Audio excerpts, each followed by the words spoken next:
And up now is late night horror walker in the cemetery. It's a time of new horrors and utter strangeness on a totally transformed planet where mankind is no longer the master. The arena, the beautiful Cimitero di Staglieno. The stakes, life, death, and posterity.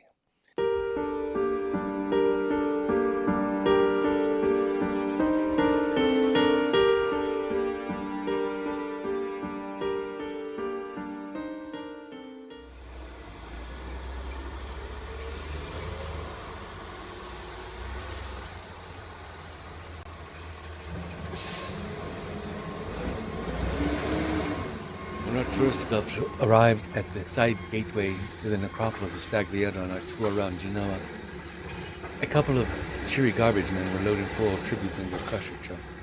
The afternoon was bright and breezy.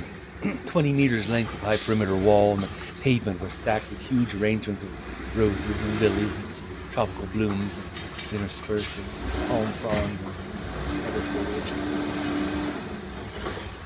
Undoubtedly several thousand euros worth of beauty. Into the crusher, those were all going either crammed into a big-wheeled green bin first, or if too large, borne on their wooden frames in the arms of garbage collectors. Birds of paradise flowers passed by me, as did giant blooms in the shape of large lacquered hearts. And all the flowers and foliage were fresh and perfect, well, at least until the crusher compacted them. Questions flew. Our guide, Gabriella, said that the tributes were from just this one day. Owing to cremations, there was no space left that the glory of blooms could remain on display. "But can't they go to Brighton Hospital, an old people's home or something?" asked the German woman indignantly. English was the language of this tour. Her husband said, "Look, suppose you're in a hospital, or if you're very old, do you wish to see the flowers of the dead, yeah?" His grey hair cropped very short. He had a noble bearing. I thought of a Prussian general of olden days. He turned to me sharply as if to say, "Am I not correct, madam?" Startled, I said nothing. And so we entered a gallery of that amazing cemetery, which was to become for us a huge prison and an abattoir of mystifying horrors.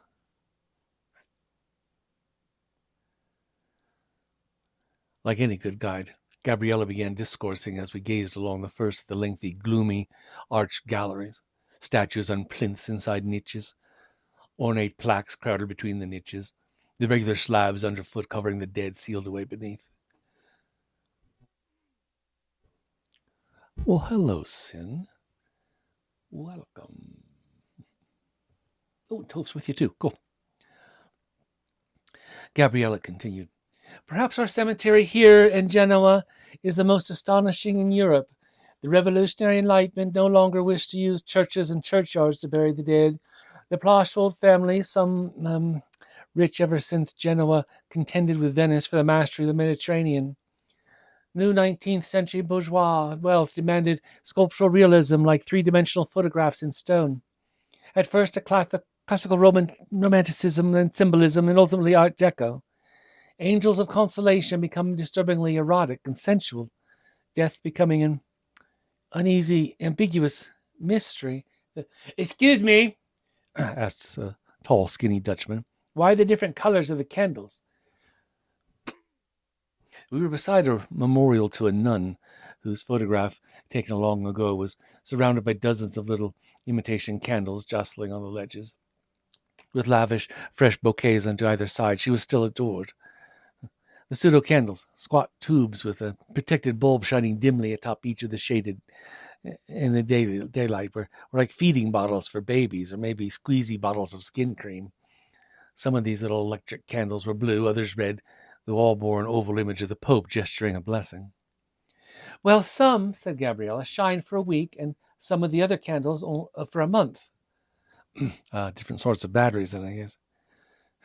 We would need those pathetic little lights later. A profusion of galleries was here, a huge population of marble statues seeming particularly lifelike because of darker dust upon them. As Gabriella escorted us, talking now and then, I came upon a bald-headed, long-bearded monk, his hood resting on the back of his neck, who had turned away permanently to consult a little brook. He was yet another statue, as if petrified while alive.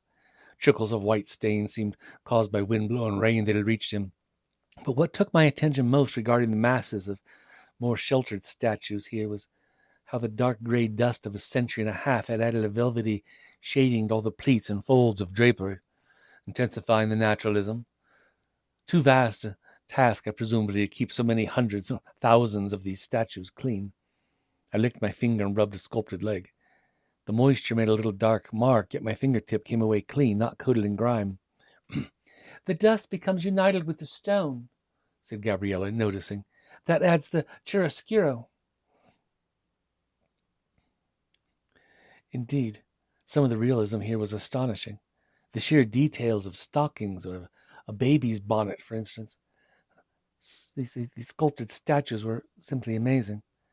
Families or individuals in perfectly rendered clothing of the 19th century middle class stood or knelt by memorials grieving or consoling or gazing. Stone doors stood ajar, as though the soul of the departed had only just disappeared through them. And then the sensuality of female curves and drapery and petrified flesh. A beautiful young woman, nude to the waist, swooned in the arms of a robed death, his veiled skull apparent, and yet at the same time this couple might well have been dancing a tango. Merging into sunlight, we took in a field full of more orthodox modern gravestones and flowers, lined with many tall, slim cypresses and junipers, beyond which a great stairway ascended to a domed pantheon flanked by monumental colonnades.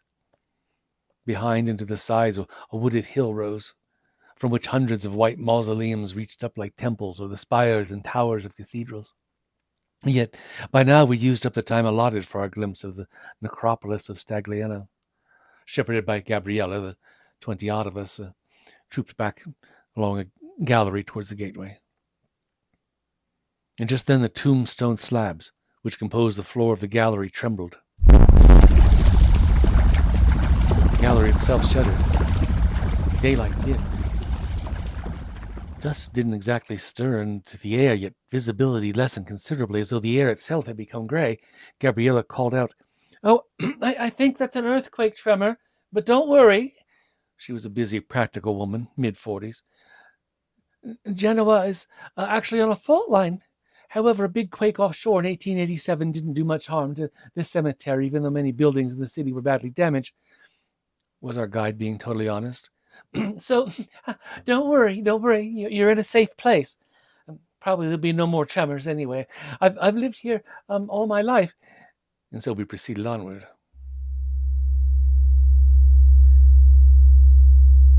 Could clouds have suddenly darkened the sun at the very same moment as the tremor? No doubt that was a coincidence, yet I almost felt as if, so to speak, reality had shaken somewhat. Strangely, we seemed to walk for ages, as though we were treading the same slabs over and over again, although we weren't. For I looked down in puzzlement at the progress of our feet.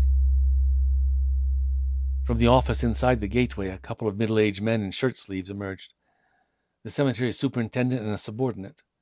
A caretaker, maybe? Jabbering at one another. They stared up at what we could see, now we were in the open, was a dull pearly sheen masking the sky, as if a peculiar bank of mist had descended over the entire cemetery, and I was surprised to see the very same just outside the gateway, as if that was an exit to nowhere and nothing, rather than to parked cars and a tour bus. "Signora Vigo." Of course, the superintendent would know all the tour guides by name. Urgently, he gestured Gabriella to come, along with the rest of us, who crowded as best we could in the wake of two men and Gabriella, into an office where a largest TV set was showing silently in flickery black and white what I took to be an old Japanese monster movie. An enormous tentacle-headed thing with a scaly body and what looked like stumpy, spiky wings was standing up in the sea near an ocean liner. The creature was a grotesque blend of octopus, a humanoid, dragon, and dwarfed the boat, which seemed the size of a toy. Waves from the monster's motion through the water caused the vessel to tilt alarmingly, though it righted itself. What giant bathtub had this epic been filmed in?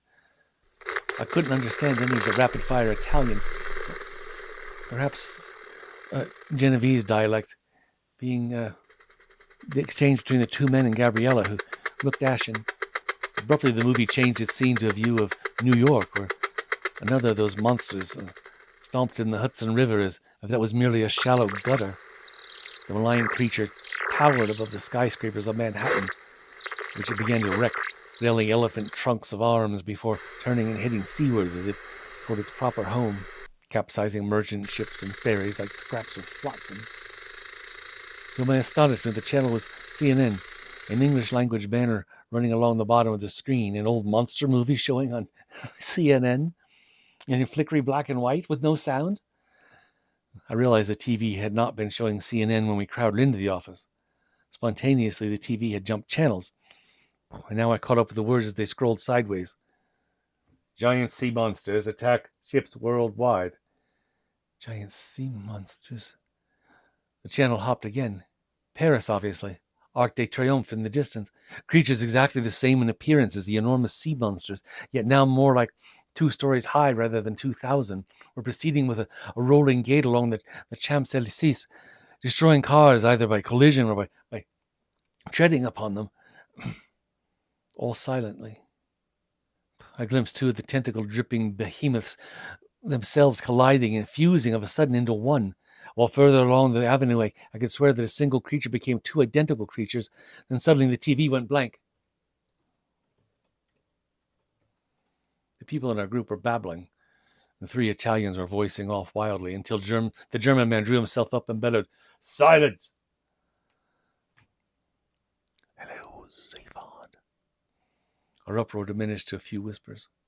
The German glanced at me and nodded approvingly since I had not been contributing to the noise. Then he tapped his watch significantly.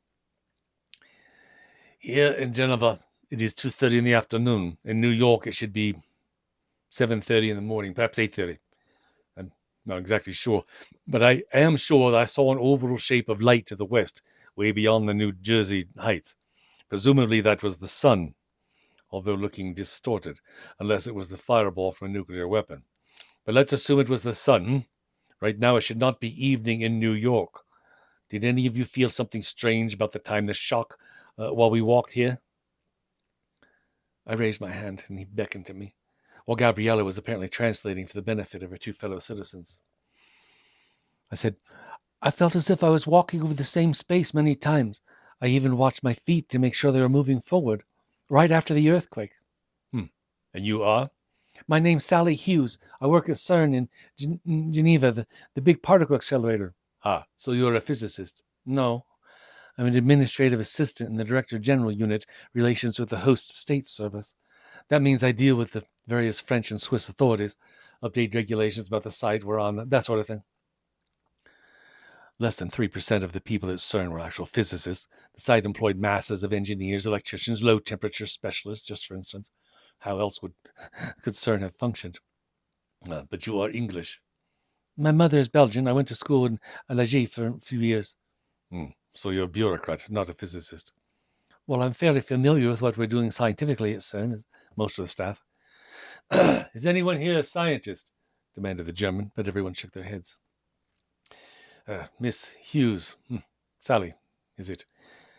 Miss Hughes, was any important experiment at CERN scheduled for today?" "Well, all experiments are important, and they happen constantly, but it can take a bit of time to interpret the results." "Your physicists are trying to recreate the earliest primitive state of the universe, is that not so?" "Well, yes, that is an important part of it." The superintendent pulled out his mobile and jabbed, but then he frowned at its screen, whereupon he resorted to a fixed-line phone on the desk before gesturing helplessly nonplussed. Quickly, I discovered that my own mobile had no signal, nor did any of the others in our party. We were cut off. "Did you observe, Miss Hughes," a German asked me, "that the enormous krakens in the sea and the smaller but still sizable creatures in Paris had exactly the same appearance, as if the latter were identical to the former, merely on a smaller scale?" I nodded. "I think I saw 2 of them join into one and another suddenly divide into 2. "Ah, I missed that. This suggests to me that both sizes are iterations of the same thing, assuming that we were indeed watching reality and not fake news." "Iterations?" The repetitions of a process. For instance, in computer programming or in fractal geometry, such as the Mandelbrot set, where the same figure is generated at ever diminishing scales, or the pattern of a Blumenkohl, a cauliflower. Chaos theory gives rise to this. You ain't kidding about chaos, cried a buxom American woman. That was chaos from hell itself we saw in New York. Hell was broken through into the world. This is the end of the time, right? This is the end time right now. That's the very Antichrist, as prophesied. Oh, verily it is, called out her presumed husband. Be calm, madam, sir, said Germans. We must analyze. That is why we have brains. You seem to be a scientist, I said to him quickly, in case the Americans might take offense. I am Thomas Henkel, a historical novelist of some reputation, but I have wide-ranging interests, particularly in the history of science, present and past, including Chinese, which I taught myself. This is my spouse, Angela. I will see if our bus is waiting for us, announced Gabriella, perhaps clinging to a lifeline of her chain. Excellent idea, said Henkel. We all filed out quickly in her wake. The gateway and that shimmery mist pressing upon the entrance. Gabriella strode towards and into the mist, promptly disappearing. Just a moment later, she was returning and gaping at us all. I did not turn around, she said. Mother God, I did not turn around. I walked straight. I swear that. Come back here, Henkel said in a consoling, though authoritative tone. We must all stay together now. He alone was standing still, tall on a step, while the rest of us milled about. Listen to me, while you, Gabriella, translate for your countrymen. If this is no hoax such as we saw on the television before it failed, and if we are not somehow miraculously protected by nothing external being able to enter here, analogous to Signora Vigo being unable to leave, an assumption that we dare not make, and if those krakens multiply and iterate themselves at progressively smaller scales, being all these essentially reflections of the same entity, then we might encounter one or more within these very walls, of a scale more in accordance with our own size. For which reason we must all arm ourselves with whatever suitable maintenance tools the superintendent can make available immediately. Well, this certainly did make sense, as did the wisdom of acting in an organized manner as regards morale, which might have been Henkel's major motive. Major or general, I thought. Well, someone needed to take charge anyway. Miss Hughes, he called to me. I need an aide, or rather an adjutant. So Henkel was indeed thinking of himself as a sort of high-ranking officer. I believe your job qualifies you. We shall see to introductions and assess our skills just as soon as we are all armed. From a storeroom near the entrance, we were soon equipped like some band of medieval peasants cajoled to war with spades and various forks, a scythe, a couple of sickles, shears that could stab, hammers. I myself took a fork, and Henkel a spade that could deliver a flat blow as well as a jabbing or slicing, and now our impromptu general could get on with the formal introductions, to the extent that we hadn't already spent a whole morning together informally. Dutifully, I listed the names and occupations in a notebook taken from the office. Thomas Henkel, historical novelist, German. Angela Henkel, ex-archivist, researcher, German. Hans-Ulrich Kempen, literary translator, German. Sally Hughes, CERN administrator, British. Gabriella Vigo, guide, Italian. Rudolfo Grasso, cemetery superintendent, Italian. Gianna Selle, cemetery assistant, Italian. Jimmy Garrett, evangelic Protestant pastor, American. Mary Sue Garrett, business secretary, 1970s Kansas beauty queen, American. Paul Goldman, Harvard University Press, American. Betsy Goldman, romantic novelist, American. Alice Goldman, their teenage daughter, American. Wim Royslink, architect, Dutch. Anne Giesen, art student, Dutch, Wim's girlfriend. Jonas Royslink, Wim's older brother, computer-assisted designer, Dutch. Nelly Van Oven, art historian, Dutch. Andrew Strandberg, bank manager, Swedish. Selma Strandberg, financial consultant, Swedish. Bruce Ballianti, wine merchant, Australian. Jack Ballantyne, teenage son, Australian. Ian McKinnon, gap year student of geography, Scottish. Katie Drummond, ditto, but archaeology, Scottish, Ian's girlfriend. Laszlo Michalski, computer programmer on honeymoon, Hungarian. And last, Zuzia Michalski, lawyer on honeymoon, Hungarian. Our ages ranged from a guesstimated 65 for our general down to 15 or 16 for the American girl, Alice, who kept chewing at her lip, looking scared, scythe in hand. Fortunately, there were no small children among us. Here is our defensible base, announced Thomas Henkel, gesturing at the office and other structures beside the gate. Next, we must consider water and food and toilet facilities. An inquiry by Gabriella quickly elicited from Rodolfo that only some bread and sausage and cheese was in the office, though, of course, the building did contain a toilet. Gianni went back inside and emerged to declare that a tap was producing water at about half the usual pressure. Well, at least there's water, said Gabriella. Not to be wasted in a toilet, said Henkel. We shall resort to latrines in the ground behind trees or bushes. We have ample digging tools. The two Scottish students had wandered, whispering, to the near end of the innermost gallery of slabs and statues. Something's coming, the Scots lad yelled out. Most of us rushed to witness. What had come into sight of the far end of the sepulchral gallery had nothing to do with anything divine according to human understanding, and everything to do with what we had glimpsed on the television. 2.5 meters high, tentacled-faced. It was a human-scale iteration of one of those monstrous creatures from out of a nightmare, or from a warped mind of some special effects genius on drugs, or from somewhere utterly other. As the thing proceeded towards us, we gripped our various gardening implements, in my case with trembling hands. The hissing invaded my awareness, like a breeze through holes in ancient stones on some windswept mountain.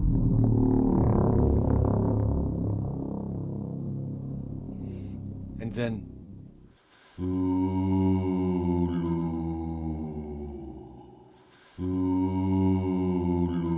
mesmeric sound that seemed to be rustling within my mind rather than coming from outside to my ears. The creature's great warty body was a jerking green. Under the swollen, thick-veined dome of that pulpy head brooded baleful red eyes. Suckery tentacles or feelings dangled, writhing from those inhumane-seeming features. Webbed frills jetted where the ears might be. Was I seeing some sort of fin or even a vestigial wing? The body seemed covered with rubbery, warty scales. Two principal muscular tentacles appeared to serve as arms, branching at their tips and branching again into clusters of anemone-like fingers. Huge triangular feet that left a glistening, snaily trail behind them bore savagely hooked claws. A vile odor assaulted us like the glutinous stench of some coral newly torn out of the sea, although more intense, a penetrating smell of primitive biological slime that oughtn't be released into the air but should stay masked underwater, a concentration of the reek of seaweed coated at rocks at low tide.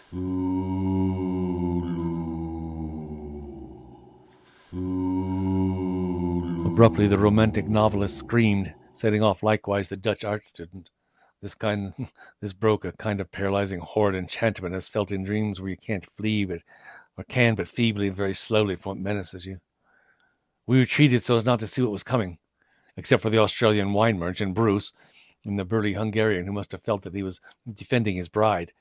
Those two stood their ground, armed with a fork and a spade. What happened next was abominable. As if the creature had speeded up or even shifted instantaneously, all of a sudden it was upon the two jabbing men, its armed tentacles wrenching their weapons from their grip with evidently great strength to be hurled aside. A clawed foot casually tore open the Australian's clothing and abdomen. At the same time, the other tentacle gripped the Hungarian's neck and impossibly hoisted his head aloft atop his spinal column. No natural force could have done that to a man. Jack howled and the newlywed Zuza shrieked. My list, drawn up only a few minutes earlier, began to seem futile except as a probable in memoriam. Yet the creature didn't proceed to hurl itself upon the rest of us as we variously cowered back or made a show of defending ourselves. It regarded us, almost as though the two hideous deaths constituted a demonstration of power. The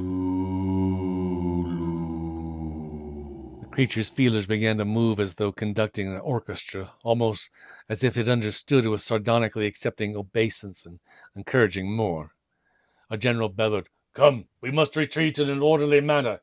You," pointing at the Swedish bank manager who had an avuncular look, "see to the Australian boy, and you," indicating his wife, "guide the shocked widows. Signora Vigo, you take us all to some safer, higher place. From the look of it, the Kraken may have difficulty climbing. Quickly now, but do not run in case of instinct impels it to give chase." Instinct? Instinct, or was that creature intelligent, maybe far more intelligent than ourselves, and cruelly so that we're to it as a rabbit or a rat is to a human being? Presently, we'd cut across the huge open area of more modern and simpler graves, most with flesh flowers and vases, hoping that the closely set white marble gravestones might obstruct the bulky Cthulhu creature. I still heard its whisper, and we were ascending that broad flight of steps we had seen earlier.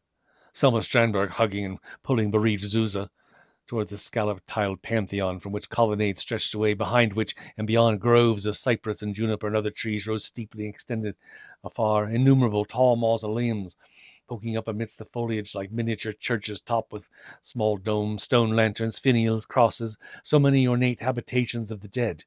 Could we take refuge in one of those, achieve sanctuary?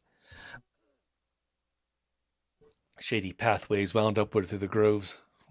As a child, how enchanted I would have been to explore this place, thinking of it as a secret garden. But now, at the top of the flight, we paused to regain our breath. Thomas Henkel, unwinded by our journey, surveyed where we had come from. He was a field marshal.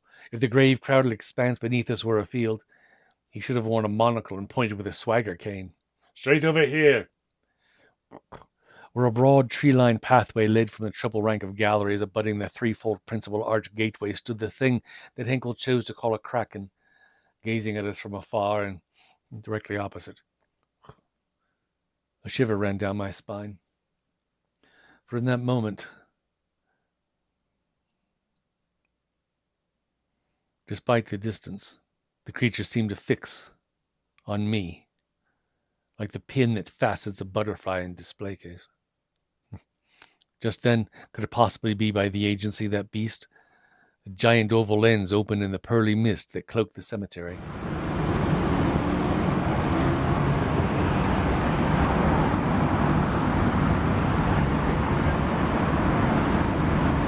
From this elevation, we could see right over the high perimeter wall far beyond the roof gateway where the creature lay. Beyond where I knew the city's wide, shallow river, part stony, part vegetated.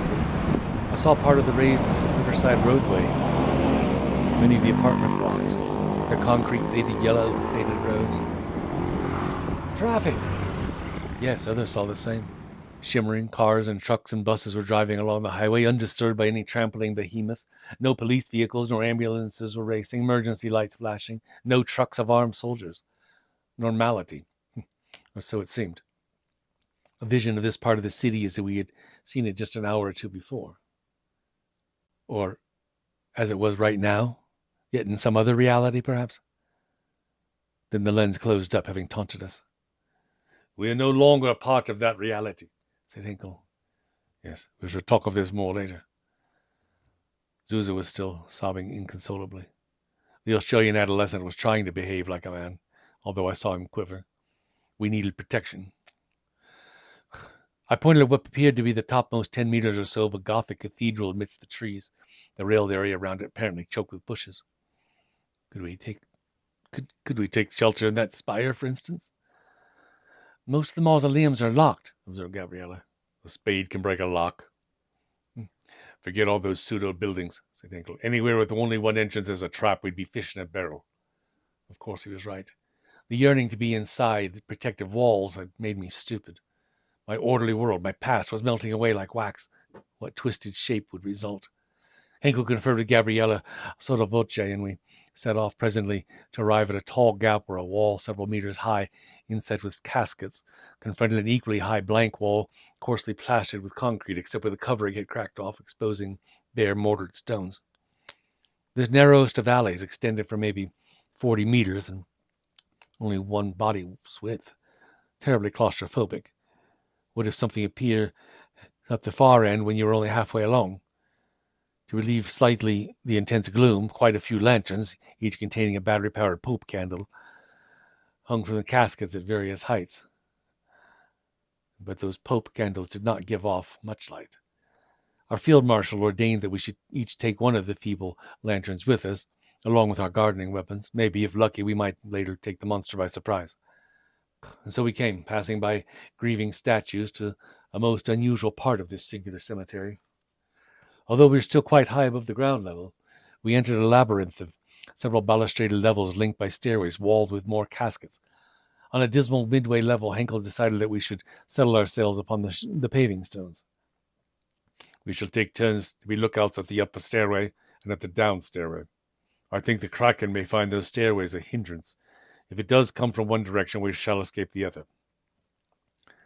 To sleep eventually on the hard stone floor in our fairly lightweight clothing after no food or drink, meanwhile doing nothing but wait. Signor Vigo, asked Henkel, are there water taps nearby in the area outside to fill the flower vases? Seeming uncertain, does a tour guide pay much attention to water taps? Gabriella asked Rodolfo, whose response was obviously positive. Ask him, Signor Vigo, to show us where. Jack Ballantyne, would you go with 2 or 3 others to bring water back? Yes, give the shock lad something to do. Already he was nodding, yes. But what do we carry the water in? Why, in the vases which you empty and rinse out. Minier or Icelink, will you go too? Mr. Goldman, to keep watch. No, said his wife, Betsy. I'll be all right, Annie. But the other Italian guy knows the cemetery. Precisely for that reason, said our field marshal. He must remain with us as a source of information in the temporary absence of his superior. Just in case Rodolfo met his death vilely outside. As soon as this little expedition departed to loud prayers from Jimmy Garrett, Henkel came and sat by me. So, he asked softly, you think there may now be 2 separate realities? In one reality, our world has been invaded by these multiple iterations of Krakens on various scales. And in the other reality, another world carries on as normal.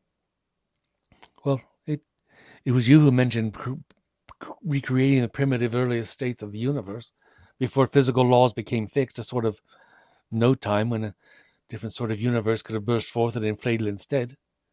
Yes, and maybe that universe did come into a parallel existence, remaining faintly linked to our own universe by, I think the correct word is an entanglement. By and large, I know what that means, but I'm only a bureaucrat, as you pointed out. Yes, never mind. At least you know something. Maybe as much as I know. If our physicists have recreated that earliest stage of the cosmos in miniature, does this permit a kind of bridge between 2 possible cosmoses, or rather a hole, at which can be forced open by a powerful and evil intelligence? Well, how do I know? Miss Hughes, surely it's better to think rationally along such lines than to imagine that hell has invaded us, especially as that creature corresponds to no religion that I know of. Yeah, at least we won't die deluded. We mightn't die. If those Krakens are all linked, and are aspects, avatars, of the same entity, we might come across a tinier iteration of the beast and simply stamp on it. Was our field marshal himself deluded, or was this for the sake of morale? Well, if they're all the aspects of the same, what did you say, evil intelligence? That must be one very highly developed intelligence. Compared with which we are stupid? Maybe so, maybe not. But maybe we are very stupid to bombard the constituents of matter into a state which hasn't existed since the dawn of creation, alien to the universe we know today. Stupid to meddle with the fundamental basis of reality. Maybe that's how this rift happened, when something broke through, something which may even have been able to touch our world in the past by entanglement, though not as sustainedly as now. Supposing that at the beginning the cosmos divided, one of the twins pursuing our own everyday course, the other cursed twin torn away from its mirror image into the ghastly dimension or between dimensions where vile intelligences arose hungry for the substance of our world.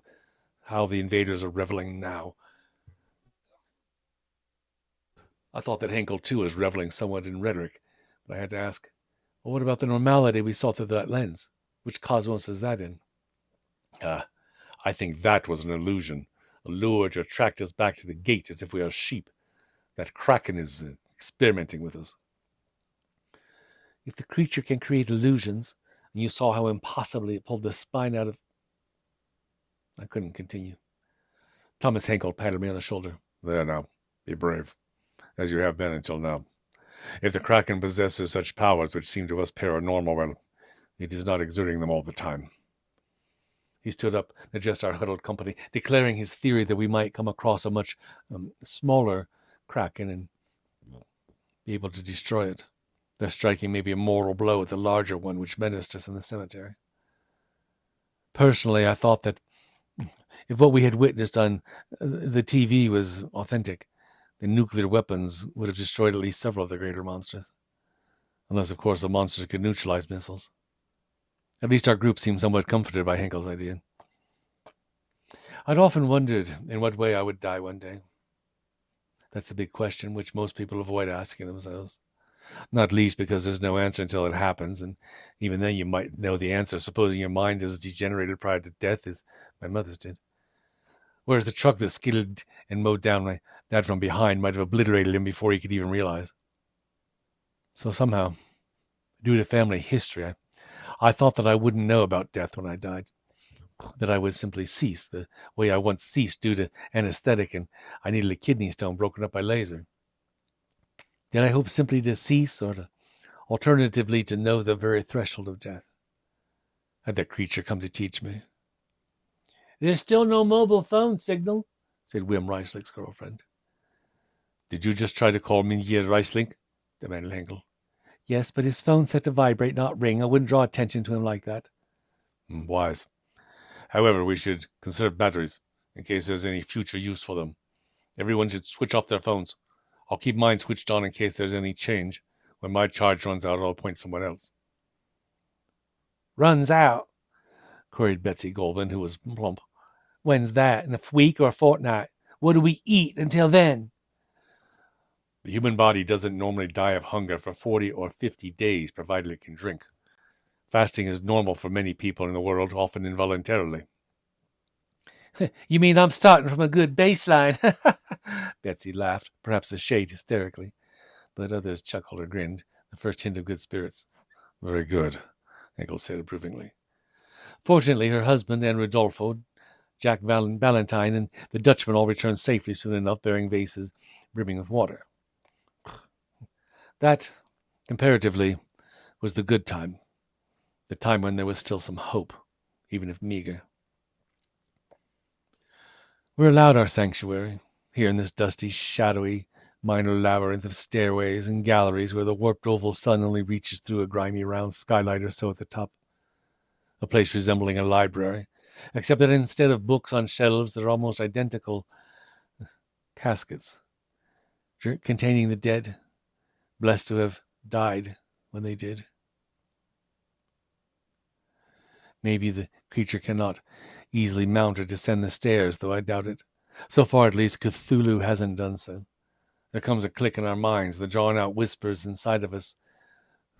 Cthulhu, Cthulhu, Cthulhu, that might be its name. Or maybe a call of power akin to an abracadabra. Yet the stairs don't stop Cthulhu from taking us one by one to play with, and then to discard, vilely and agonizingly used. Maybe beyond any agonies caused by human tortures, since I believe its tendrils can reach into our brains and push the buttons of pain. For we must eat, and Cthulhu feeds its pets. After a week of hunger for us, our water-bearers of the day sighted a small heap of dead fish and fruits in the path they used. Was that bait? Ian McKinnon darted ahead bravely to scoop the food into his empty vase and survived. He returned for the rest of the rations and survived. On the following day, a pile of raw meat and vegetables was further away. Subsequently, some cheeses and salamis were outside the house-sized version of the Pantheon of Rome. Presently, we needed to hunt through statued galleries of the cemetery to find wherever our food might be. On all expeditions, near or far, we carried forks, the gardening, not the dining kind, to defend ourselves and each other, however feebly. A week passed. Halfway along a gallery, Ian McKinnon trod on a patch of the strongest glues of the same color as the flagstones. He couldn't wrench his sneakers free. As he stopped to untie the trainers so that Katie Drummond and Paul Goldwyn and Jack Ballantyne could then try to jump him out of that stickiness, towering Cthulhu came.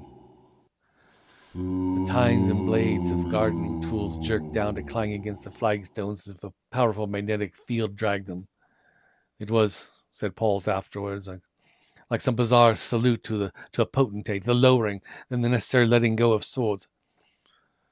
Katie could only scream and wave her arms at the advancing entity. Neither she, nor Paul, nor Jack were going to throw themselves bodily at that monster. One of its feet seemed to sucked the glue back into itself as its arm tentacles immobilized and lifted the Scot student, who bellowed and tried vainly to bite at the face tentacles as he was rushed away. The forks and spade were no longer fastened to the flagstones. Snatching them up for what use those might be, the trio did give chase, led by Katie, but when they rounded the corner of the next gallery, it was empty except for the mournful statues. Thus they related when they returned to our labyrinth, carrying the day's food. Yes. Katie having to be commanded and cajoled by Paul Goldman. For what else could they do? What else? That night we all heard the thin, piercing screams for what seemed hours, dying away, starting again. Henkel had to restrain Katie. Of course no one slept. The next day the hideous mess that had been Ian McKinnon lay on the space outside the Pantheon. He almost seemed to have been turned inside out by an insane vivisection. It was slippery to bury him in a copse as close nearby as we could.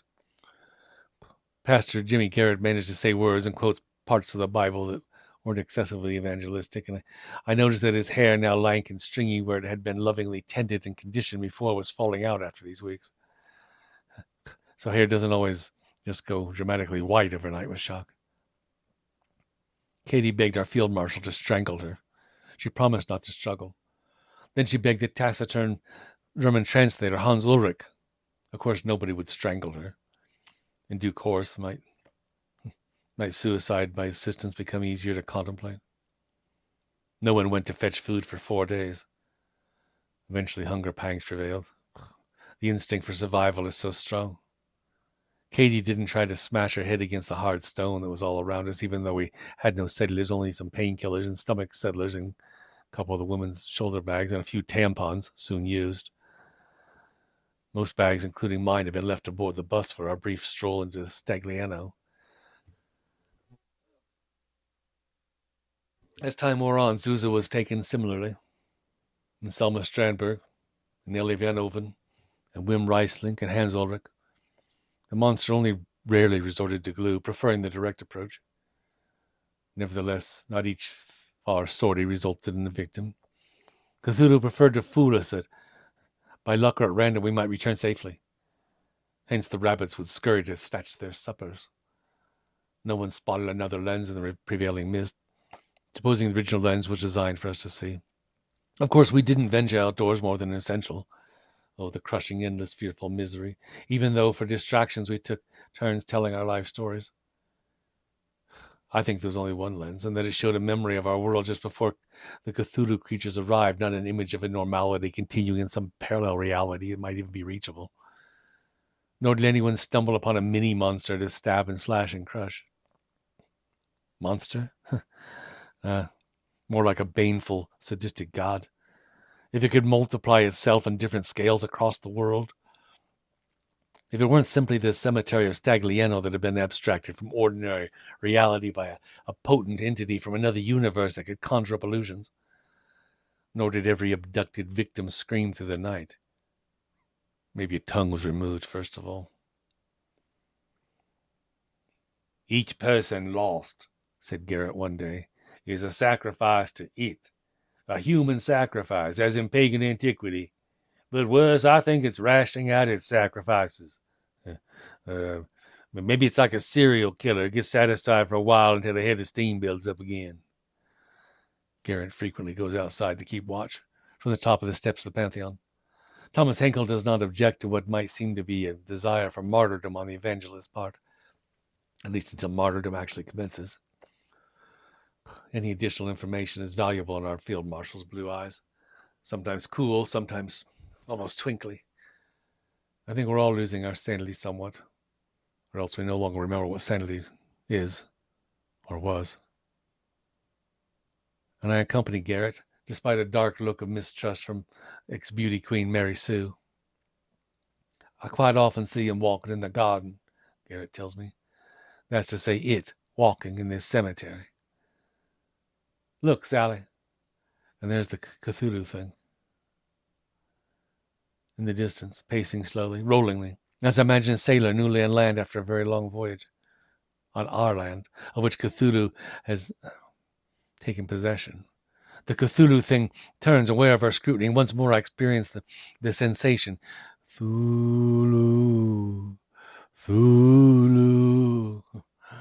That it's staring directly into my eyes, into my mind, which makes it seem very simple to it, like a seashell with a soft little body inside.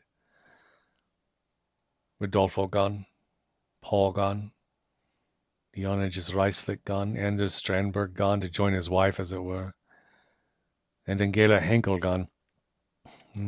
Our field marshal needed to send his wife out voluntarily more than once to bring food back, otherwise he might have seemed to be protecting her and thus impairing his authority. The available pool of food bringers is diminishing all the time now. But an unbalanced game of chess, wherein pawn after pawn is removed from one side only when we make a wrong move, as is inevitable. Despite Thomas Henkel's laudable pretensions, our side only consists of sacrificial pawns, no kings or knight or queen. All the cut flowers and vases died long ago. But rain falls frequently and suddenly to lubricate the cemetery, whereupon Cthulhu walks in those heavy showers to lubricate itself, wafting its face tentacles. What does that creature muse about? Maybe it had 1 million years previously to muse, and now it amuses itself. Creator and creature, quite similar words. I total the days scratched by me as Henkel's adjutant on the wall and 5 bar gates. Does a week of 5 days rather than 7 make the time pass more quickly, even though that system produces more weeks?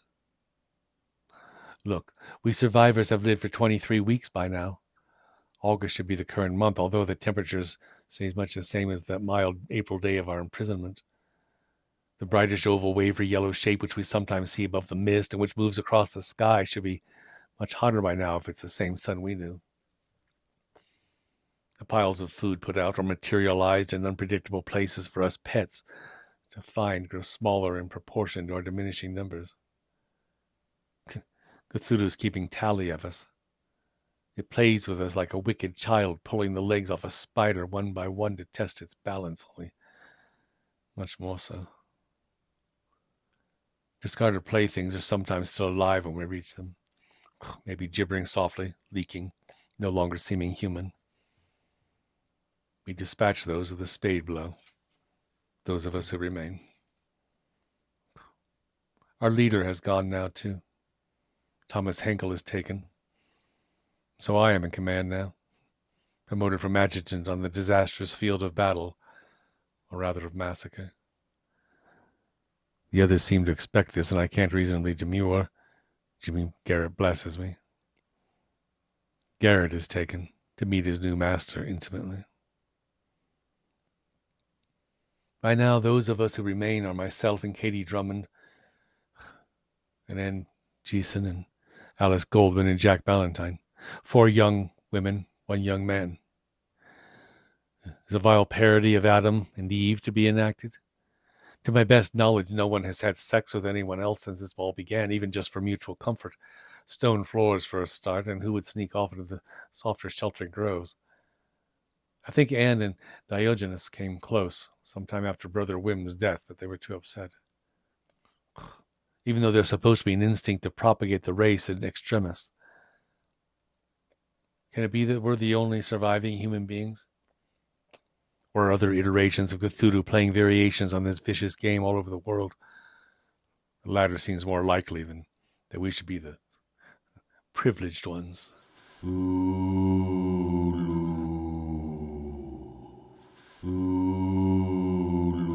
we awake from dire dreams this morning, Katie is dead. Apparently strangled, to judge by bruise marks. Of course, we gave up posting guards weeks ago now. If one of you doesn't confess, I say, then we must assume that it can come here while we're sleeping. No, says Australian Jack. That'd be too merciful. I wait for him to fess up. It was me, says Anne. Oh, go. I went to judo classes in Holland. It's a judo strangle. She crossed her hands back to back, grips in a mandarin shirt or blouse front, and rotates her wrists. Pressure of the wrist bones on the carotid arteries, unconscious in 15 or 20 seconds, death in maybe a couple of minutes. Katie begged me. She was so scared. Anne looks from face to face, almost expressionlessly. Well, does anyone else want this? If only I could strangle myself.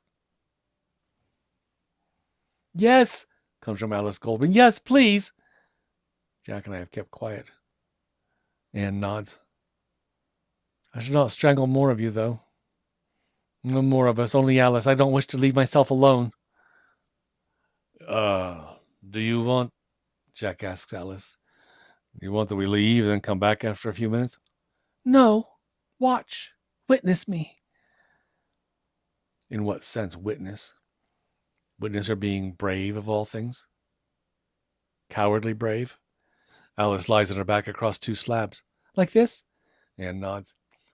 What if my blouse snaps? Our clothes are by no means in tatters, merely very soiled. Anne advances on hands and knees. Then she lowers herself beside Alice, one leg across her body as if to restrain her, and her reversed hands slide around the American girl's neck as if lovingly. After several seconds, Alice does slap her entire free arm down upon the slab as if in submission to a judo contest, but only once. Her exposed feet drum a little, then are still. Anne remains pressed upon Alice for what seems a long time before the young Dutchwoman rolls aside. See, she says, sitting up, I can be a murderer too, just as well as the thing. Well, I'd hardly say... Say nothing. Yes. None of us wish to be left alone, so we all go out together to hunt for our food or be hunted. Like an offering, we find 2 vacuum packs of sliced mortadella sausage and half a dozen oranges on the step under a grandiose melancholy memorial attended by a kneeling praying woman and a bearded man who stand respectfully with gaze downcast. That woman's crocheted shawl is so intricate. Her ruffled cuffs, the teardrop the size of a lemon pip spilling upon the side of her nose, he with a coat over his arms, clasping his hands before him, a couple of fingers loosely though inseparably, holding a grey bowler hat. Midway between the petrified pair, our meal. Even now, even after all this time, it's so hard to believe these statues are just stone. There's 2 packets, says Anne, a quaver in her voice. And Cthulhu comes. For her.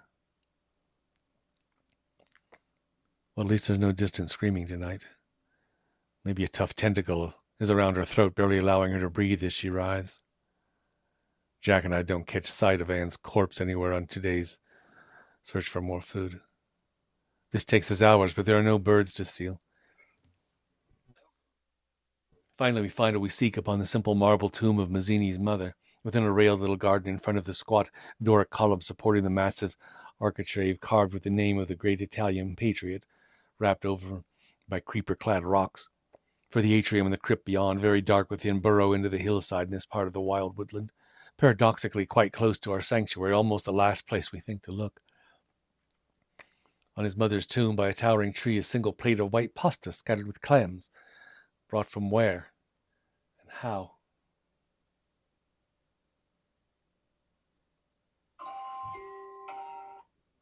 Ladies first? Inquires Jack with an effort at humor. Together we advance into the little railed garden. A soft stirring sound from the mausoleum.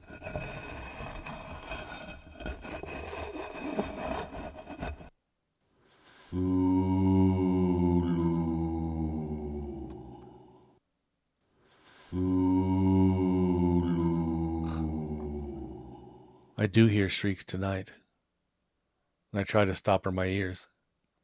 Maybe I should jam into my ears the long-expired Pope candles. The scene repeats in my mind, stooping to pass under the architrave. The tentacled monster had surveyed us. No point in fleeing. We knew it could catch us. Heads or tails, male or female, Jack or me. Then Cthulhu had swooped upon Jack and swept him away, howling back inside that mausoleum. Is it so shameful that I seized the plate of pasta and clams and ran off with it? And so, I'm all alone in this labyrinth now. And I'm hungry. Does something really special await the solitary and female survivor? Maybe a boiled lobster. No evil consequences on this particular occasion. I'm in the gallery, where a boy and his sister, hair and clothing perfectly rendered, are witnessing the departure of their mother's soul to heaven. The bronze door of the sepulchre above is already half closed as the boy gestures upward, his other arm tenderly embracing his sister. Beside the children's feet lie a big bar of nut chocolate and an overripe banana. Chocolate! Immediately, I'm tearing off the paper and silver foil and biting into the sweetness. But for the sudden assault of stench, I almost fail to notice Cthulhu coming until it is upon me, entangling me, completely wrapping itself around me. The suffocating smell is of sewers and rotting fish. Tentacles wrapping around me, enveloping me.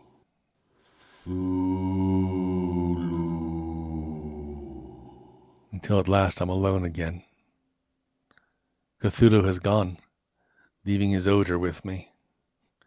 Leaving his odor and something else with me as well. I lie still for a time, then suddenly at the tomb of Mazzini, a movement. What? The statue of the boy has lowered its arm, removed his hand from his sister's shoulder. The statue of the girl turns and steps down, and he copies her. The chiaroscuro of dust still remains on the 19th century children as they step towards me. As I roll with difficulty onto my hands and knees, so as to press myself up from the floor and haul my aching, abused self upright. The children remain marble, yet that marble has become a flexible, mobile parody of what it represented so faithfully for a century and more. The boy and girl pause, looking up at me now. Confused words come from their softened mouths. No, Italian words, no. Words with a Swedish lilt, I'm almost sure. The voices of Anders and Selma Strandberg, the bank manager and his wife. Help us. How small where we been, what we hurt. Within half an hour, a score of statues have found me, arriving slowly, step by step. The pious little old proletarian peasant woman, long-skirted, aproned, and shawled, whom Gabriella had said sold peanuts all her life to save up for a statue of herself in Staglieno. She still carries strings of inedible peanuts as if they are rosaries. The tall young swoony woman, nude to the waist, now detached from the grasp of the veiled skeleton. A suited businessman, crumpled bowler hat in hand. More children, dressed like miniature adults. Some of the minds in these statues seem insane from the experiments they suffered. Others are very confused. Two can only speak in what must be Hungarian. Eating or drinking is plainly impossible for them. Do they envy or resent my chocolate? Impossible to tell. Will their minds emerge more, maybe heal as time passes? For what capricious purposes have we been reunited? So that a score of animated statues can provide company while some thing grows inside of me, until at last it emerges, surrounded by mobile, dusty marble people, in a reverse of their previous roles as mourners at deathbed scenes.